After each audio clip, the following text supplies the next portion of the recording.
Hello, dear parents. Namaste and welcome to Sonalika e-Gurukul, जहां आज हम सीखने वाले हैं subtraction from 10 and addition, यानी 10 से घटाव और कुछ जोड़। और आज हम सब कुछ सीखेंगे एक बड़ी ही इंटरेस्टिंग एक्टिविटी के साथ। और इस एक्टिविटी की हेल्प से आप बच्चों को बड़ी ही आसानी से एक इंटरेस्टिंग वे में सब्ट्रैक्शन और एडिशन सिखा सकते हैं। एक्टिविटी शुरू करने से पहले आप बच्चों से कुछ इस तरह से बोलकर सब्ट्रैक्शन और एडिशन के बारे में बता सकते हैं। बच्चों, सब्ट्रैक्शन का मतलब होता है माइनस, यानी किसी भी वैल्यू में से किसी दूसरी वैल्यू को कम करना। और एडिशन का मतलब होता है जोड़, यानी किसी भी वैल्यू में कुछ और वैल्यूज को जोड़ना यानी ऐड करना। तो चलिए पहले देखते हैं इस एक्टिविटी के लिए हमें क्या क्या चाहिए। सबसे पहले 10 व्हाइट पेजेस स्लिप्स, एक राइटिंग पेन, 10 पोटैटोज यानी आलू, और एक टोकरी यानी बास्केट। चलिए देखते हैं मेरे सामने पड़े हुए आलू 10 हैं भी या नहीं। तो चलिए काउंट करते हैं।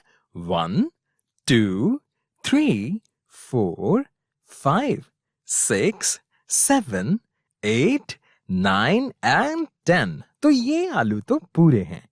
अच्छा, आप सभी ने ये पोएम तो जरूर सुनी होगी। आलू कचालू बेटा कहाँ गए थे, वो तो एक टोकरी में सो रहे थे।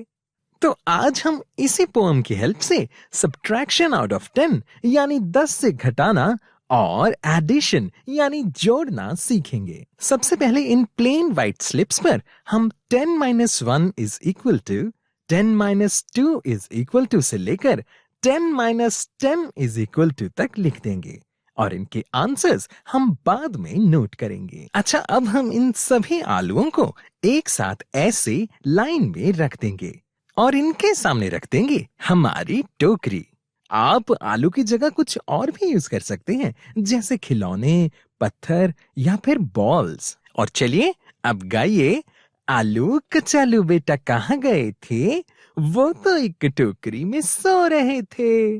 अब इन 10 आलूओं में से यदि 2 आलू टोकरी में सोने के लिए चले गए तो पीछे कितने आलू बचे?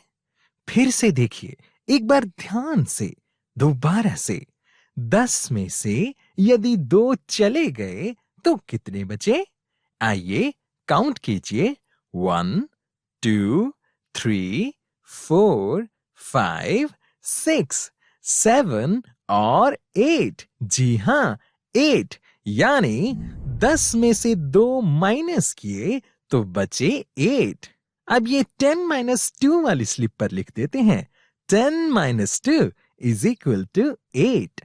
चलिए अब टोकरी से निकालकर इन आलूओं को दोबारा से एक साथ रख देते हैं।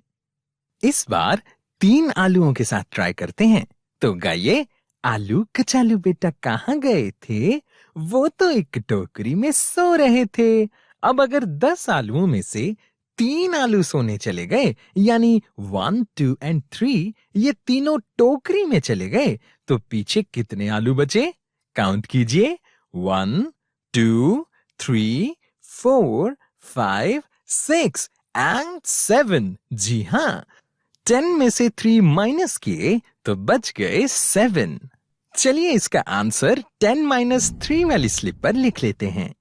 बस ऐसे करते करते अब सभी स्लिप्स के आंसर ढूंढ लीजिए।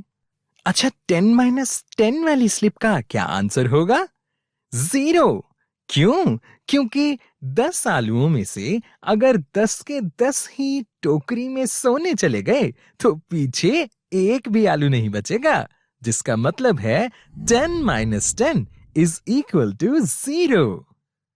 चलिए अब सीखते हैं एडिशन यानी जोड़ लगाना। इसके लिए हम टोकरी में से एक आलू को बाहर निकालकर पहली वाली जगह रख देंगे। आइए अब देखते हैं कि इस एक आलू में और कितने आलू हम जोड़ें कि ये पूरे 10 आलू बन जाएं, यानी टोकरी में से और कितने आलूओं को बुलाना पड़ेगा कि ये पूरे के पूरे 10 हो जाएं। तो चलिए टोकरी से निकालते हुए काउंट करते हैं। 1 2 3 4 5 6 7 8 एंड 9। यानी 1 प्लस 9 इज इक्वल टू 10। चलिए एक और बार ट्राई करते हैं। इस बार हम 3 आलूओं को अलग से रख देंगे। अब इन 3 आलूओं में और कितने आलूओं को ऐड किया जाए कि ये फिर से पूरे 10 बन जाए? तो चलिए टोकरी से निकालते हुए काउंट करते हैं। 1, 2, 3, 4, 5, 6 एंड 7। जी हाँ, अब ये हो गए पूरे 10, जिसका मतलब है 3 प्लस 7 इज इक्वल टू 10। तो देखा डियर पेरेंट्स, आप कितने इंटरेस्टिंग तरीके से बच्चों को सब्ट्रैक्शन और एडिशन दोनों सिखा सकते हैं। ऐसे ही इंटरेस्टिंग टॉपिक्स और ट्रिक्स के लिए जुड़े रहें सोनालिका ई गुरुकुल के साथ।